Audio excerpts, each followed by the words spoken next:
നമസ്കാരം.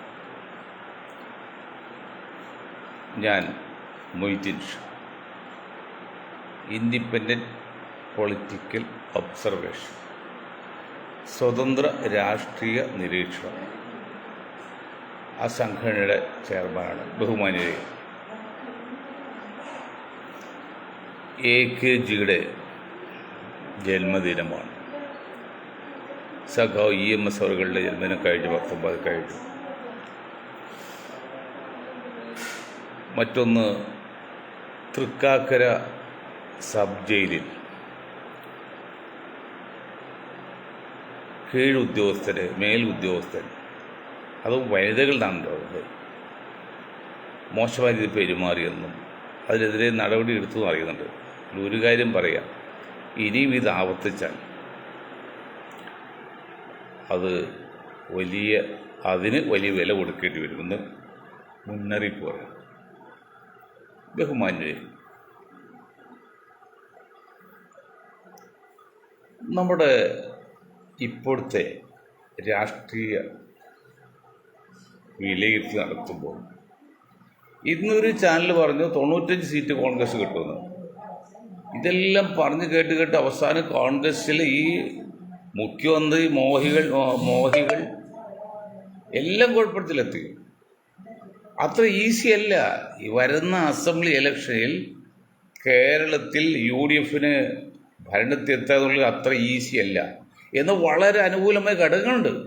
പക്ഷെ അത് യൂട്ടിലൈസ് ചെയ്യാൻ UDF നേതാക്കൾക്ക് അറിയില്ല. UDF നേതാക്കൾ, പ്രത്യേകിച്ച് ലീഗുകാരുടെ ഒക്കെ ഒരു കാര്യം പറയാം. പണ്ട് സർ സഫറുള്ള ഖാൻ എന്ന ഒരു ദിവാൻ, തമിഴ്നാട്ടുകാർ ദിവാനുണ്ടായിരുന്നു കേരളത്തിൽ.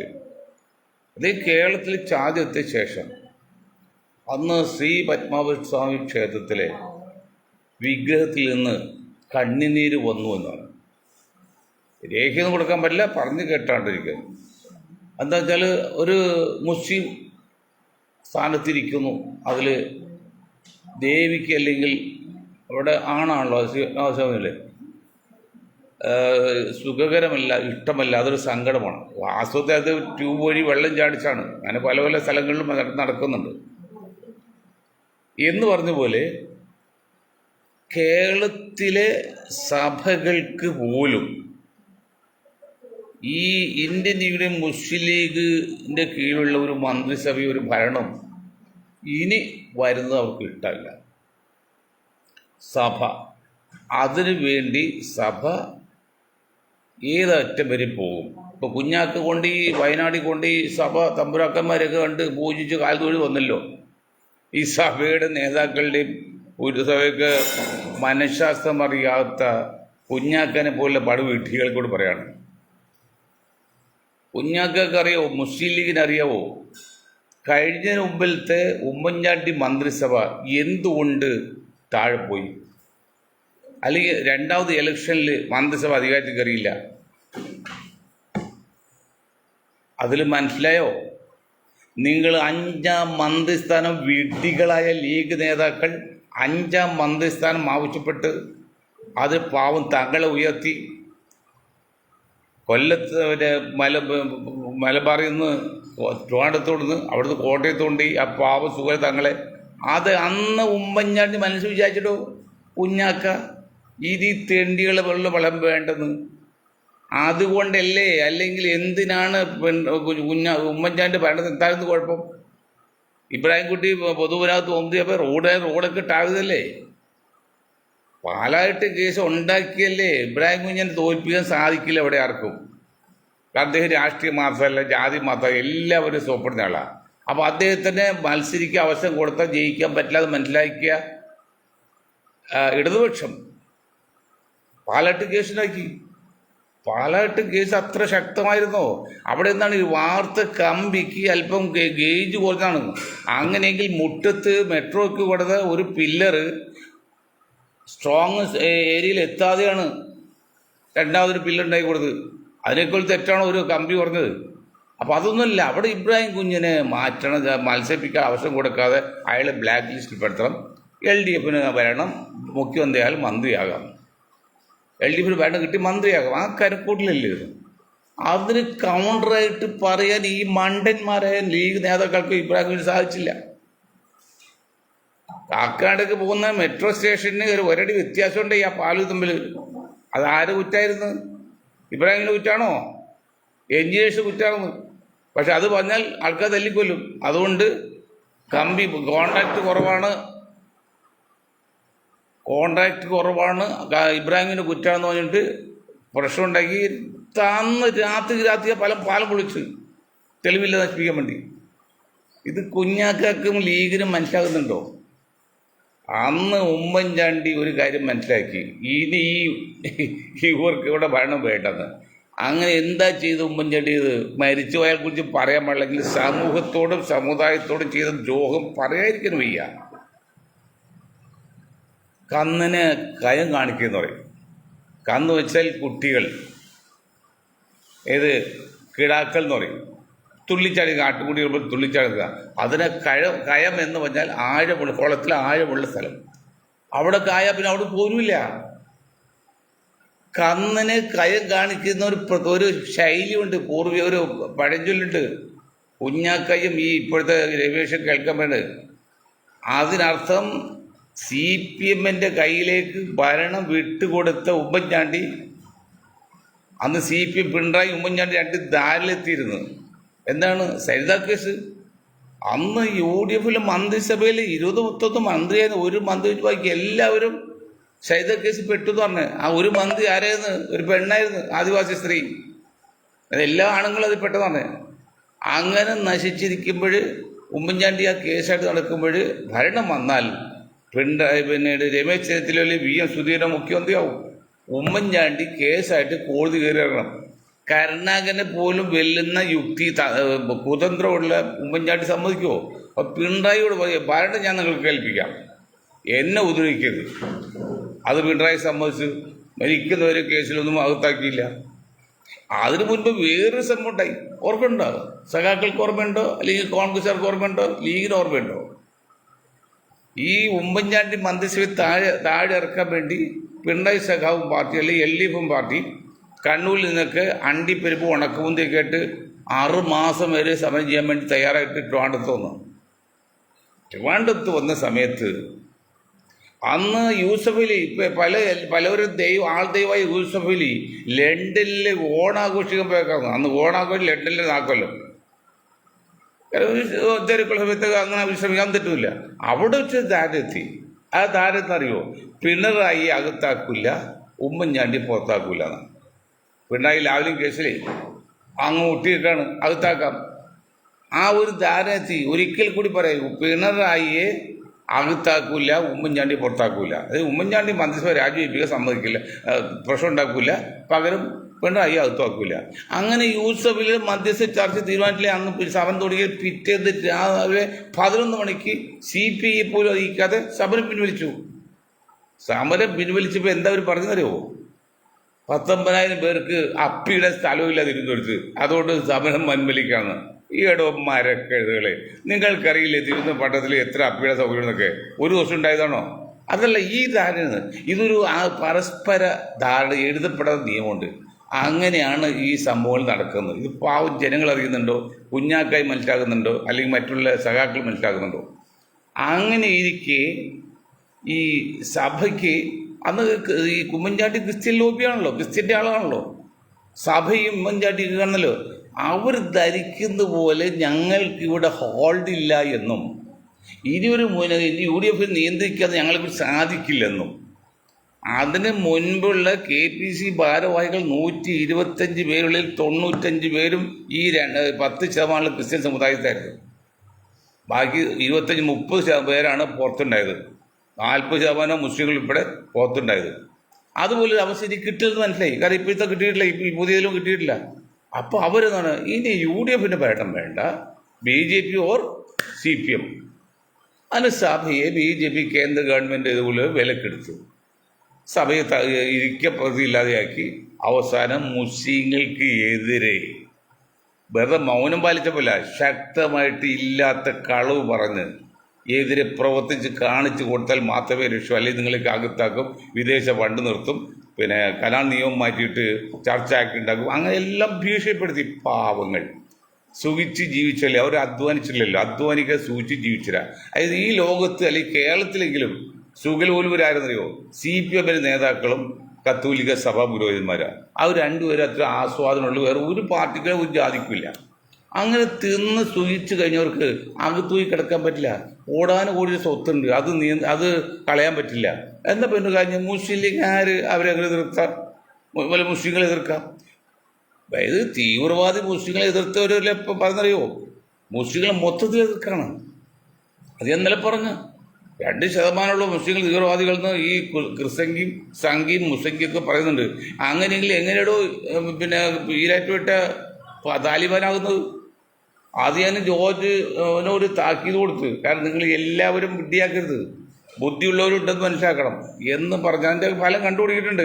അവിടുത്തെ പല ക്രിസ്തീയ സൗഹൃദങ്ങളും തന്നെ അവർ കാര്യം പറഞ്ഞു, ഞങ്ങൾ ആരും മുസ്ലിങ്ങൾക്കെതിരില്ല, നമ്മൾ എന്നും ഒരമ്മ പെറ്റ മക്കളെ പോലെ തന്നെയാണ് എന്ന് പറഞ്ഞ് നോമ്പ് തുറയൊക്കെ നടത്തി തറവാട് നടത്തുകയും ഈ സിംഹത്തിൻ്റെ ചെറിയ ഗ്രൂപ്പ് 2% ഉള്ളൂ മുസ്ലിം തീവ്രവാദികൾ എന്ന് പറയും പോലെ 2% ഈ ക്രിസംഖ്യകളുള്ളൂ. അത് ഈ എന്താണ് നമ്മുടെ സിംഹത്തിൻ്റെ ആൾക്കാരുള്ളൂ ക്രിസംഖ്യ, ബാക്കിയെല്ലാം സാധാരണ ക്രിസ്ത്യാനികൾ.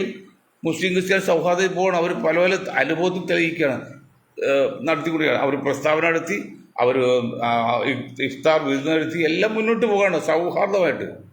അത് മനസ്സിലാക്കിയില്ലേ? അതിൻ്റെ കാരണം എന്നറിയോ? ഇപ്പോൾ സഭയെ ഞാൻ അവർ കുറ്റം പറഞ്ഞ ഒരിക്കലും കുറ്റം പറയാൻ പറ്റുമല്ല, സഭ എല്ലാം കൊണ്ടും മെച്ചവരാണ്. പക്ഷേ സഭ ഒരു കാര്യം മനസ്സിലാക്കി, അത് ഇവിടുത്തെ കുഞ്ഞാക്കായും കോൺഗ്രസ്സുകാരും മനസ്സിലാക്കിയിട്ടില്ല. മനസ്സിലല്ലേ? ഇന്ത്യൻ നാഷണൽ കോൺഗ്രസിൻ്റെ UDF നേതാക്കളോ ഇന്ത്യൻ യൂണിയൻ മലപ്പുറം ലീഗിൻ്റെ മുസ്ലിം ലീഗ് നേതാക്കൾ അത് മനസ്സിലാക്കിയുള്ള സത്യം. പക്ഷെ സഭ അവർ മനസ്സിലാക്കി. അതെന്താണെന്നറിയുമോ? ആകെ ജനസംഖ്യ കേരളത്തിൽ 16% ക്രിസ്ത്യൻ സമുദായം. പണ്ട് കുറച്ച് കൂടുതലൊക്കെ ഉണ്ടായിരുന്നു, ഇപ്പോൾ ഒന്നുമില്ല. ഈ സിംഹവും പറഞ്ഞിട്ട് എല്ലാവരും പറഞ്ഞിട്ട് അതിൽ 6% കൺവെർട്ട് ക്രിസ്ത്യാനി. അവരൊന്നും ക്രിസ്ത്യാനി പുറത്ത് നിൽക്കാണ്, ക്രിസ്ത്യാനല്ല പുറത്ത് നിൽക്കാണ്, തൃശങ്ക് സ്വർഗത്തിൽ പോലെ. ബാക്കി 10% ഉള്ളൂ. 10%ത്തിൽ ഒരു 5% എങ്ങനെ വന്നാലും UDF ഇന്ന് കൊടുത്തു. ബാക്കി ഒരു 3% ആർക്ക് പോവും? കമ്മ്യൂണിസ്റ്റുകാർക്ക് പോവും. ബാക്കി 2% ക്രിസ്ത്യങ്ങൾക്ക് അല്ലെങ്കിൽ BJP കിട്ടുള്ളൂ. അതുകൊണ്ട് ഭരണം പറ്റില്ല. അപ്പോൾ അവർക്ക് ഒരു കാര്യം മനസ്സിലായി, പഴയതുപോലെ UDFൽ ആധിപത്യം സ്ഥാപിക്കാനോ അല്ലെങ്കിൽ സ്ഥാനമാനങ്ങൾ പങ്കിടുമ്പോൾ 90% ഒന്നും കിട്ടൂല എന്നും മനസ്സിലായി. കാരണം അത് അവർ തന്നെ ഉണ്ടാക്കിയത്. ജനസംഖ്യക്ക് ആനുപാതികമായിട്ട് ഞങ്ങൾക്ക് വേണമെന്ന് അവകാശം ചോദിച്ചു ഹൈക്കോടതി പോയത് ഈ സഭയാണ്. വല്ല കാര്യമുണ്ടോ? അടിക്കു തിരുത്താൽ പോരെ? അപ്പോൾ മനസ്സിലാക്കി ജനങ്ങൾ സഭ ഇത്ര ഉള്ളത്. പണ്ടല്ല, സഭ 10-40% ഉണ്ട്, എല്ലാം നിറഞ്ഞിരിക്കല്ലേ. അതായത് 100 കോടി രൂപ പുകവലിക്കാൻ പാടില്ല എന്ന് പറഞ്ഞാൽ ഐക്യരാഷ്ട്ര സംഘടന പരസ്യം കൊടുക്കുന്നുണ്ട്. പക്ഷെ അത് അറിയപ്പെടാത്തതാണ്. 1000 കോടി കൊടുത്താണ് പുകവലിക്കാർ പരസ്യം കൊടുക്കുന്നത്. എന്ന് വെച്ചാൽ ആ ചെറിയ പരസ്യത്തിനുള്ളിൽ വലിയ പരസ്യത്തിനുള്ളിൽ ചെറിയ പരസ്യം കാണാതെ പോകുന്നു. അതുപോലെ സഭ ഇത്രേ ഉള്ളൂ എന്ന് മനസ്സിലാക്കിയാലും അവർ പ്രചരണവും മനോരമയുടെ പ്രചരണവും പിന്നെ ചാനലുകളും ക്രിസ്തൂടി പ്രചരിപ്പിക്കുകയാണ്. ഞങ്ങൾ നിറഞ്ഞു നിൽക്കുകയാണ്, കേരളം ഞങ്ങൾ കയ്യിലാണെന്നുള്ള അർത്ഥത്തിൽ. അങ്ങനെ അല്ലെന്ന് ആർക്ക് മനസ്സിലായി? സഭയ്ക്കും സഭയിൽ നേതൃത്വം മനസ്സിലായി. പക്ഷേ ഇവിടുത്തെ ലീഗുകാർക്കും കോൺഗ്രസ്സുകാർക്കും മനസ്സിലായില്ല. അവരെന്തോ വലിയ കെട്ടായിട്ടിരിക്കുകയാണ്. ഒരു കെട്ടുമില്ല. ഇപ്പോൾ മാണി ഈ പാർട്ടിയുടെ ജോസ് കെ മാണിക്ക് ഇപ്പോൾ ആരും വേണ്ട. ജോസ് കെ മാണിയുടെ പാർട്ടിയെ LDF വേണ്ട, BJP വേണ്ട, കോൺഗ്രസ് വേണ്ട. കാരണം ഒന്നുമില്ലെന്ന് മനസ്സിലായി. ഇപ്പോൾ ജോസ് ഗ്രൂപ്പായിട്ട് ഞാൻ ബിൽഡാൻ പോകണം. അപ്പോൾ ഒന്നുമില്ലാത്ത അവസ്ഥയിലാക്കിയവർ.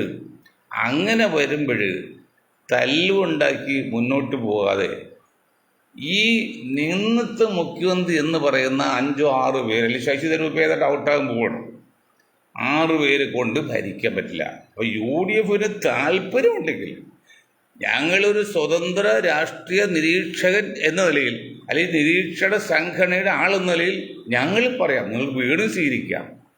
2 പോയിന്റാണ്. ഒന്ന്, IB ഈഡനെ ജോർജ് മകൻ IB ഈഡനെ KPC പ്രസിഡന്റ് ആക്കുക. നിങ്ങൾ ചെയ്യില്ല. നിങ്ങൾക്ക് അതിനുള്ള ധൈര്യമൊന്നുമില്ല, അതിനുള്ള ആംബിയറും ഇല്ല, അതിനുള്ള ആത്മാർത്ഥതയില്ല. ഷാഫി പറമ്പലിനെ മുഖ്യമന്ത്രി സ്ഥാനാർത്ഥി വയ്ക്കുക. എടോ UDF നേതാക്കളെ ലീഗ് നേതാക്കളെ 40% ഈ വോട്ട് കാക്കമാരായിട്ട് വന്ന് ഉമ്മൻചാണ്ടി പറഞ്ഞ ഈ നാറികളുണ്ട് ഇവിടെ. ഈ നാറികളെ ഇനി ഭരണത്തിൽ കയറ്റില്ലാതെ ഉമ്മൻചാണ്ടി മനസ്സിൽ വിചാരിച്ചു. പുറത്ത് പറഞ്ഞാൽ പറ്റില്ല. ലീഗുകാർ പറഞ്ഞെങ്കിലും മൊത്ത സമുദായത്തിലല്ലേ കേട്ടത്. അപ്പം ഈ നാറികൾ 40% കേരളത്തിൽ. ആ 40%-ൽ 95% എൻ ബ്ലോക്കായിട്ട് UDF കിട്ടും. അത് ഷാഫി പറമ്പിലായതുകൊണ്ടല്ല, UDF ചെയ്യും. കാരണം കമ്മ്യൂണിസ്റ്റ് ചെയ്തു കഴിഞ്ഞാൽ BJP വരും, വരാതിരിക്കാൻ വേണ്ടി ചെയ്യും. ബാക്കി എത്രയുണ്ട്? 40, 40, 80, 100. അതാണ് 40 UDF, 40 LDF, 20 BJP. അങ്ങനെയാണ് ഫോർമുല. അതിൽ കുഴപ്പമില്ല. അതിൽ എന്തെങ്കിലും 1-2% വോട്ടിന് മാറ്റം വന്നാലാണ് ചില സമയത്തൊക്കെ LDF UDF തമ്മിൽ 0.5% ഉള്ളൂ. 1% പോലും വ്യത്യാസമില്ല വോട്ടിൽ. അങ്ങനെ ഭരിക്കുക. അപ്പോൾ 2% മാറിക്കഴിഞ്ഞാൽ ഇവിടെ ഭരണം കിട്ടും. അപ്പോൾ ബാക്കിയുള്ളിൽ നിന്ന് ഒരു 10% കിട്ടിയാൽ 40, 50 ഈസിയായിട്ട് ഭരിക്കാം. ഒരു ഡൗട്ടുമില്ല. ഷാഫി പറമ്പലിനെ നമ്മൾ മുസ്ലിമോ അല്ലെങ്കിൽ മുസ്ലിമിൻ്റെ ആളായിട്ട് കാണുന്നില്ല. എങ്കിലും ഇപ്പോൾ കോൺഗ്രസ്സുകാർ ഇഷ്ടപ്പെട്ട ആളാണ്. കാരണം അങ്ങനെയുള്ള കോൺഗ്രസ് ഇഷ്ടപ്പെടും. ദേശീയ മുസ്ലിം എന്ന് പറയുന്ന നിരീശ്വരവാദിയൊക്കെ അയക്കാം. ദേശീയ മുസ്ലിമുള്ളൂ ആയിരിക്കട്ടെ. അദ്ദേഹത്തെ മുഖ്യമന്ത്രി സ്ഥാനാർത്ഥിയായിട്ട് കാണിക്കണം. ധൈര്യമുണ്ട് നിങ്ങൾക്ക്. IB-യുടെ KPC പ്രസിഡന്റായിട്ട് കാണിക്കണം. അപ്പോൾ 2 സമുദായം അങ്ങോട്ടായി. ക്രിസ്ത്യൻ സമുദായം ഒന്ന്, മുസ്ലിം സമുദായം ഒന്ന്. ഈഴ വിഭാഗത്തിൽ നിന്ന് മറ്റേ അടൂർ പ്രകാശ് എന്താ കുഴപ്പം? മാന്യമായിട്ട് കൊടുക്കും. പ്രതിപക്ഷ നേതാവായിട്ട് ഇപ്പോൾ ആരുണ്ട്? VD സതീശനുണ്ട്. ആയുർഭാഗത്യം ശശി ചെയ്തിട്ട് പോയ മട്ടാണ്. ബാക്കിയുള്ള വോട്ട് നയിക്കണമെന്നേ. അതല്ലാതെ ഈ രമേശിനെ ഈ KD വേണുഗോപാലിനെയും പിന്നെ മുരളീധരനെയും രമേശ് ചെന്നിത്തലയും സതീശൻ, അങ്ങനെ 5-6 പേരുണ്ടല്ലോ മുഖ്യമന്ത്രി കുപ്പായിട്ട്. ഈ 5-6 പേര് നിർത്തി ഈ പരസ്പരം കാലുവാരും. അതായത് പണ്ട് കോടിയിൽ വെച്ച പറഞ്ഞു, അപ്പോൾ അവന് ഞാൻ തല്ലിയില്ലായിരുന്നെങ്കിൽ അവൻ എന്നെ തല്ലുമായിരുന്നു. അവന് ഞാൻ മുൻകൂർ തല്ലിയെന്ന് പറഞ്ഞു പോയിട്ട് വേണം. അപ്പോൾ അവനെ ഞാൻ തല്ലിയില്ലെങ്കിൽ അവൻ എന്നെ തല്ലുമായിരുന്നു. അവിടെ ഞാൻ മുൻകൂർ അവൻ തല്ലിപ്പോയതാന്ന് പറയും. അതുപോലെ ഈ 5-6 പേരിൽ അവർ പരസ്പരം കാലുമാറും. ഇപ്പോൾ കഴിഞ്ഞ അസംബ്ലി ഇലക്ഷനിൽ ഈ 40 സീറ്റാൻ കാരണം അറിയോ? 18 സീറ്റോളം 20 സീറ്റോളം പരസ്പരം കാലുവാരി കളഞ്ഞ്. കാരണം എൻ്റെ ആൾ കൂടുതൽ നിൽക്കട്ടെ എന്ന് വെച്ചാൽ അവനെ തോൽപ്പിക്കും, അവൻ്റെ നിൽക്കട്ടെ എന്ന് പറയും. അങ്ങനെ 5-6 പേരുടെ 4 സീറ്റ് വെച്ചാൽ 14, 20, 6, 20, 10 സീറ്റ് പോയി. അല്ലെങ്കിൽ ഒരു 60 സീറ്റിലും കിട്ടിയേനെ. ഇത്രയും ഭൂരിപക്ഷം ഉണ്ടാവില്ല LDF-ന്. അത് ഇത്തവണ ആവർത്തിക്കും. അവർക്ക് പ്രത്യേക താല്പര്യമൊന്നുമില്ലല്ലോ. UDF ജയിച്ചേ തീരുന്നോ, അല്ലെങ്കിൽ കോൺഗ്രസ് വരണോ, ലീഗ് വരണോ, അവർക്ക് താല്പര്യമൊന്നുമില്ല. അപ്പോൾ ഇതിനൊക്കെ അടിസ്ഥാനം പറഞ്ഞാൽ അറിയോ? മുസ്ലിം ലീഗ് തന്നെയാണ് കാരണം. കാരണം അവർ പാവങ്ങളാണ്, മര്യാദക്കാരാണ്, അലമ്പില്ലൊക്കെ ശരിയാണ്. പക്ഷെ അവർ മുസ്ലിം എന്ന പദം ഉപയോഗിക്കുന്നു. അതാണ് ഞാൻ അവർക്കുള്ള പോരായിക. ഞാൻ അവരോട് പറയും, നിങ്ങളെ മുസ്ലിം എന്ന വാക്ക് മാറ്റ്. പരിശുദ്ധ റമളാൻ മാസം തീരാൻ പോവാണ്. ആ സമയത്ത് ഞാൻ പറയുന്നത് അല്ലാഹു ക്ഷമിക്കട്ടെ. എനിക്ക് അവരോട് യാതൊരു ഇഷ്ടക്കുറവില്ല, ഒരു ബഹുമാനക്കുറവില്ല, തങ്ങളോടൊന്നും ഒരു ബഹുമാനക്കുറവില്ല. പക്ഷേ പ്രായോഗികമായിട്ട് ബി പ്രാക്ടിക്കൽ, പ്രായോഗികമായിട്ട് ചിന്തിക്കുമ്പോൾ മുസ്ലിം എന്ന പേര് മാറ്റിൽ അവർക്ക് ഇനിയും പിടിച്ചു നിൽക്കുക ഇന്ത്യൻ രാഷ്ട്രത്തിൽ. ഞാൻ പറഞ്ഞില്ല 3-1 ന്യൂനപക്ഷങ്ങൾ ഇന്ത്യയിൽ. ഞങ്ങൾ ഇന്ത്യൻ യൂണിയൻ കോൺഗ്രസ് എന്ന് പേരിട്ട് പുതിയ പാർട്ടി ഇരിക്കുക രംഗത്തിരിക്കുന്നതോ. ഞങ്ങൾ ഇതെല്ലാം ഇന്ത്യൻ രാഷ്ട്രീയം വർഷങ്ങൾ കൊണ്ട് പഠിച്ച് എങ്ങനെയാണ് എൻ്റെ പോക്കെന്ന് മനസ്സിലാക്കിയിട്ടാണ് വെറുതെ ഇട്ടൊന്നുമില്ല പേര്. ഇന്ത്യൻ യൂണിയൻ കോൺഗ്രസ് എന്ന് പറഞ്ഞ് ഞങ്ങൾ മുന്നോട്ട് പോകുന്നത് വെറുതെ ഒന്നുമില്ല, ഒരു വാക്കുമല്ല.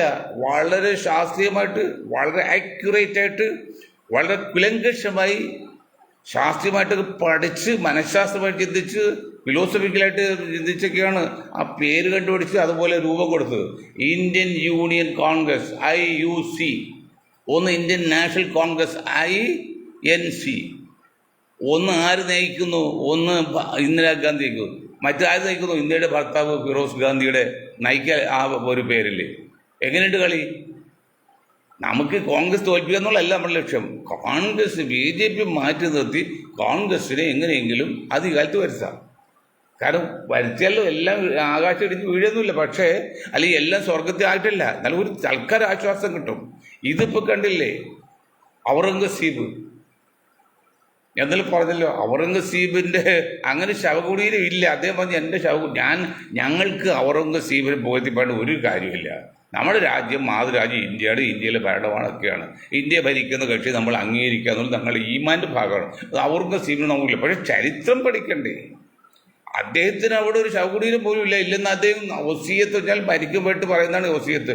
പറയും വിശ്വസ്തരോട്, ശവകുടീരം ഇവിടുത്തെ പോലെ ജാറൊന്നുമില്ല അവിടെ. അദ്ദേഹം നല്ലൊരു മനുഷ്യനായിരുന്നു. പക്ഷെ അതിപ്പോൾ ചില സ്വീകരിക്കില്ലല്ലോ. അത് ഞാൻ പറയുന്നത് നല്ലൊന്നും ഇതൊന്നുമില്ല. അങ്ങനെ ബഹളുണ്ടാക്കി ചരിത്രത്തെ വിഭജിക്കല്ലേ, ഇന്ത്യയെ നശിപ്പിച്ചുകൊണ്ടിരിക്കല്ലേ.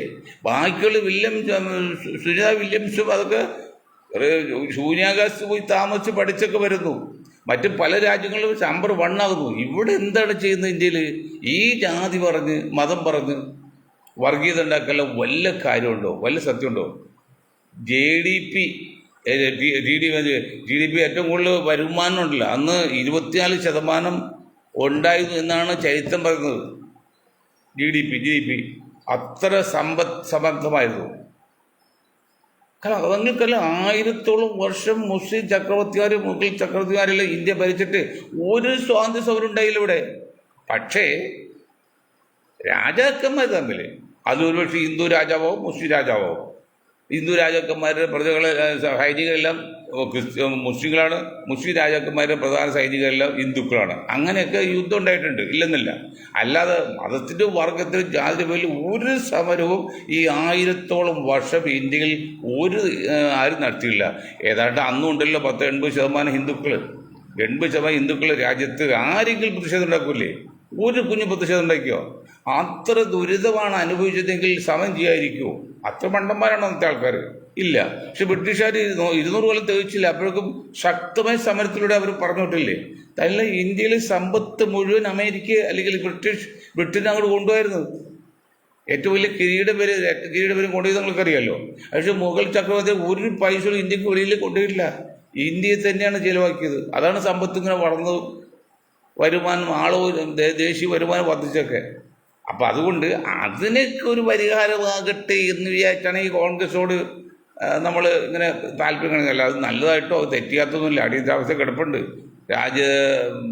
EMS മന്ത്രിസഭയെ പുറത്താക്കിയ കേസ് കിടപ്പുണ്ട്. അതൊക്കെ വെച്ച് നോക്കുമ്പോൾ തെറ്റുകൾ ചെയ്തവരാണ്. എങ്കിലും തമ്മിൽ ഭേദം എന്ന് പറയുമ്പോൾ ഈ സംഘപരിവാറിൻ്റെ ഭരണത്തെക്കാൾ കുറച്ചുകൂടി സമാധാനമായിട്ട് ഇരിക്കും എന്നുള്ളൊരു ചിന്തയുള്ളതാണ് കോൺഗ്രസ്.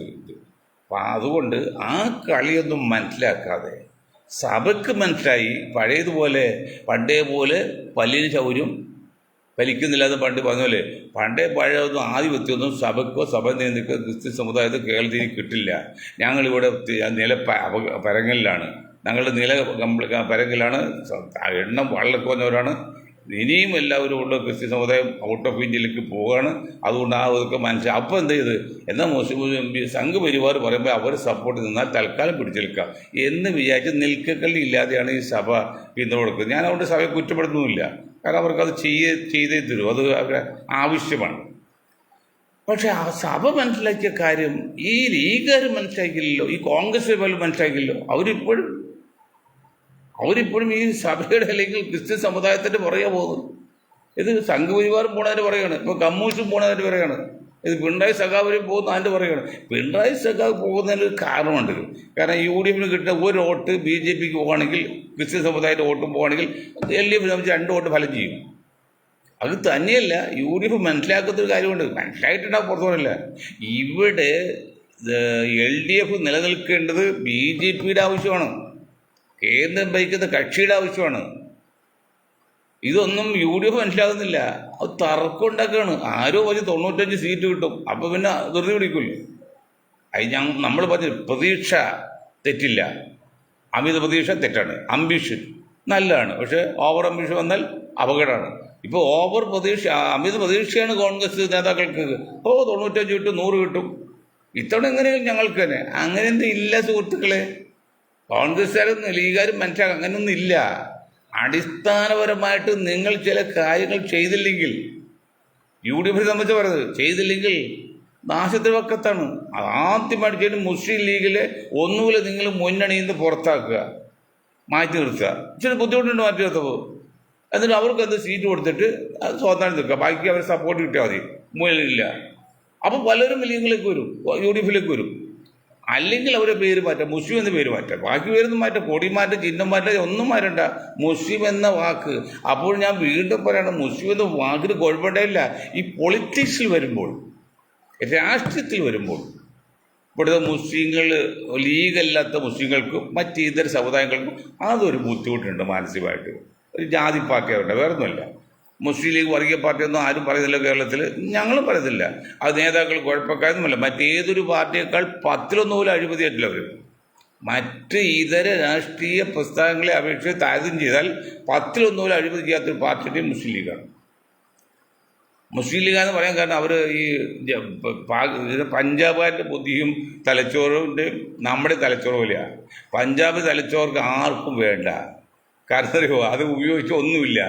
മലയാളി തലച്ചോറ് വലിയ ഡിമാൻഡാണ്, അത് ഉപയോഗിച്ചില്ല. അതുപോലെ മുസ്ലിം ലീഗ് കിട്ടിയ അവസരമൊന്നും അവർ ഉപയോഗിച്ചിട്ടില്ല. അതുകൊണ്ട് അവർ കുഴപ്പക്കാരാണെന്നോ അല്ലെങ്കിൽ അഴിമതിക്കാരാണെന്നും നമ്മൾ പറയുന്നില്ല. മറ്റേതൊരു പാർട്ടി എതിരേക്കേണ്ട 10 പോലും അവർ ചെയ്തിട്ടില്ല. പക്ഷേ മുസ്ലിം എന്ന പേര് രാഷ്ട്രീയത്തിൽ വരുന്നുണ്ട്, അത് വലിയ അപകടം ചെയ്യും, വലിയ ആപത്താണ്. സമുദായത്തിനും ആപത്താണ്, രാഷ്ട്രീയത്തിനും ആപത്താണ്, നാടിനും ആപത്താണ്.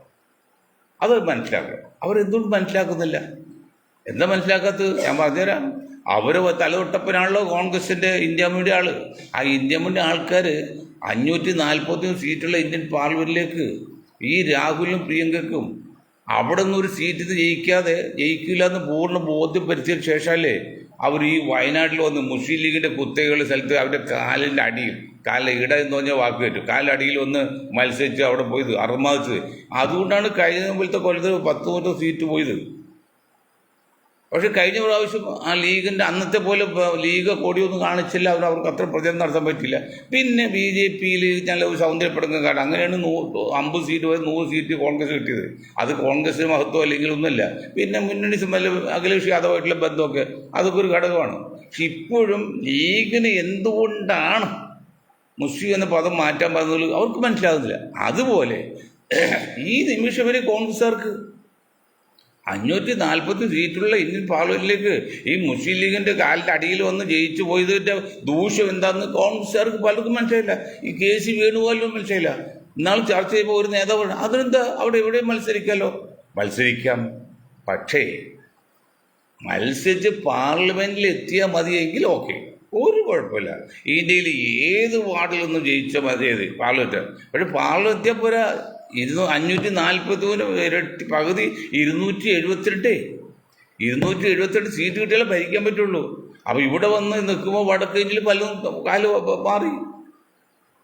ഇത്രയും കുത്തക പറഞ്ഞ നെഹ്റുവിൻ്റെ പാരമ്പര്യം പറയുന്ന ഈ രാഹുലും പ്രിയങ്കയ്ക്കും വടക്കേഞ്ചിൽ നിന്ന് ഒരു സീറ്റിൽ സ്വതന്ത്രമായിട്ട് ജയിക്കാനുള്ള സാധ്യതയില്ല എന്ന് പറഞ്ഞാൽ അവരെ സംബന്ധിച്ച് അത് അത്ര കണ്ട് മോശമായിപ്പോയില്ലേ, അവർ സ്വയം കൊച്ചായി പോയില്ലേ. ഇതവർക്ക് മനസ്സിലായില്ലെങ്കിൽ അവരെങ്ങനെ ഇന്ത്യ മുന്നണി നയിക്കും, ഇന്ത്യ മുന്നണി രക്ഷപ്പെടും? അവർക്കത് മനസ്സിലാകുന്നില്ല. കോൺഗ്രസ്സുകാർക്ക് മനസ്സിലാക്കും. മൊയ്തീൻ ഷൈൻ ഗ്രൂപ്പിൽ പറയുന്നത് കുറേ നാളായില്ല. എന്താണോ നിങ്ങൾക്ക് ഒറ്റുണ്ടോ? ഞങ്ങൾക്കൊന്ന് ഏത് സീറ്റ് ജയിച്ചത് ഇന്ത്യൻ ഒന്നല്ലേ, buy Indian be Indian buy Indian എന്ന് പറയുമ്പോലെ നമ്മളെല്ലാം ഇന്ത്യക്കാർ ഏത് ജയിച്ചാൽ ഒരു കുഴപ്പമില്ലെന്നേ. ജയിച്ച് പാർലമെന്റിൽ എത്തിയാൽ മതിയെങ്കിൽ ഓക്കെ. ഇതെത്തിയ പോലെ ചേപ്പത്തെ എന്താണ് ഇതോട് പറഞ്ഞല്ലേ പിന്നെ രമേശ് ടി, ഞാൻ ബഹുമാനിക ആളാണ് രമേശ് ടി, പാവാണ്. ഇപ്പോൾ കാരണം ആൾ ഉരുണ്ട് വയറൊക്കെ കൂടെ കണ്ടമാനമായി തുടങ്ങി, ഷെയ്പ്പൊക്കെ മാറി തുടങ്ങി, അധ്വാനമില്ല വ്യായാമമില്ലാത്തതുകൊണ്ടാണ് പാവം, സങ്കടം തോന്നുന്ന ആ ശരീരം കണ്ടിട്ട്. അദ്ദേഹം അവിടെ മത്സരിക്കുമ്പോൾ 10,000 വോട്ട് കൂടുതൽ കിട്ടും, മറ്റാൾ ഇന്ന് 2,000 വോട്ട് ജയിക്കുള്ളൂ. ഈ 10,000 വോട്ട് അവിടെ സംഘപരിവാറിൻ്റെ വോട്ടാണ്. അപ്പോൾ അവിടെ രമേശ് സംബന്ധിച്ച് അവിടെ മറ്റ് പേടിക്കാൻ മുസ്ലിം കൂടുതൽ വോട്ടൊന്നുമില്ല, മറ്റ് വോട്ടൊന്നുമില്ല, ഹിന്ദു ഭൂരിപക്ഷ മേഖലയ്ക്ക് അരിപ്പാട്. അപ്പോൾ കുഴപ്പമില്ല. പക്ഷേ അത് കണ്ടുകൊണ്ട് മറ്റുള്ള സ്ഥലത്ത് വോട്ട് കുറയും. അതാണ്. അപ്പോൾ തിരുവഞ്ചൂർ രാധാകൃഷ്ണൻ കോട്ടയം മത്സരിക്കുന്നു, അവിടെ ഈ പറഞ്ഞ പ്രശ്നങ്ങളില്ല, മുസ്ലിമിൻ്റെ ഒന്നും വലിയ പ്രശ്നമില്ല. പക്ഷേ അവിടെ നിങ്ങൾ സംഘപരിവാറിനോട് അല്പം ചായ്വ് കാണിച്ചാൽ അത് ജനങ്ങൾ അറിയുന്നേ. ഇപ്പോൾ 3 നാൾ വെള്ളത്തിനടിയിൽ പോയി മൂത്രമൊഴിച്ചാൽ പോലും അറിയുന്ന കാലമാണ്. അപ്പോൾ നിങ്ങൾക്ക് എന്ത് ചെയ്താലും അതറിയാം. പണ്ട് മാവോയിസ്റ്റ് തൂങ്ങണ്ടല്ലോ, ശബ്ദം അമേരിക്ക രഹസ്യം ചോത്തായിരിക്കാൻ വേണ്ടി ആംഗ്യ ഭാഷ പഠിക്കും. 2 പെൺകുട്ടികൾ നിർത്തിയേക്കാണ് ആംഗ്യ ഭാഷ പഠിക്കാൻ, വായു ഉറകില്ല. അതുപോലെ നിങ്ങൾ ആംഗ്യം കാണിച്ചാൽ അത് മനസ്സിലാക്കുന്ന ആൾക്കാർ ഇന്ത്യയിലുണ്ട്, കേരളത്തിൻ്റെ, എറണാകുളത്തുണ്ട്. അത് മനസ്സിലാക്കണം. അതുകൊണ്ട് ഞാൻ പ്രത്യേകം പറയാണ്, കോൺഗ്രസ്സുകാർ ഒന്ന് ശ്രദ്ധിക്കണം. പിന്നെ മുസ്ലിം ലീഗിൻ്റെ പേരൊന്നും മാറ്റണം. ഇന്ത്യ മുന്നണി കുറച്ചുകൂടി സജ്ജമാകണം. ആദ്യമായിട്ട് നിങ്ങൾ വയനാട് മത്സരിച്ചതിൻ്റെ ദൂഷ്യം എന്താണെന്ന് മനസ്സിലാക്കാനുള്ള ഒരു സഹാനുഭൂതിയിൽ കാണിക്കണം. അത് നിങ്ങൾക്ക് മനസ്സിലാക്കാൻ നിങ്ങൾ ശ്രമിക്കുന്നില്ലെങ്കിൽ ആ കട്ടമെന്ന് പറയാനുള്ളൂ. ഇത്രയും കാര്യം പറഞ്ഞുകൊണ്ട് നിങ്ങൾക്കെൻ്റെ നമസ്കാരം. ജയ് ഹിന്ദ്.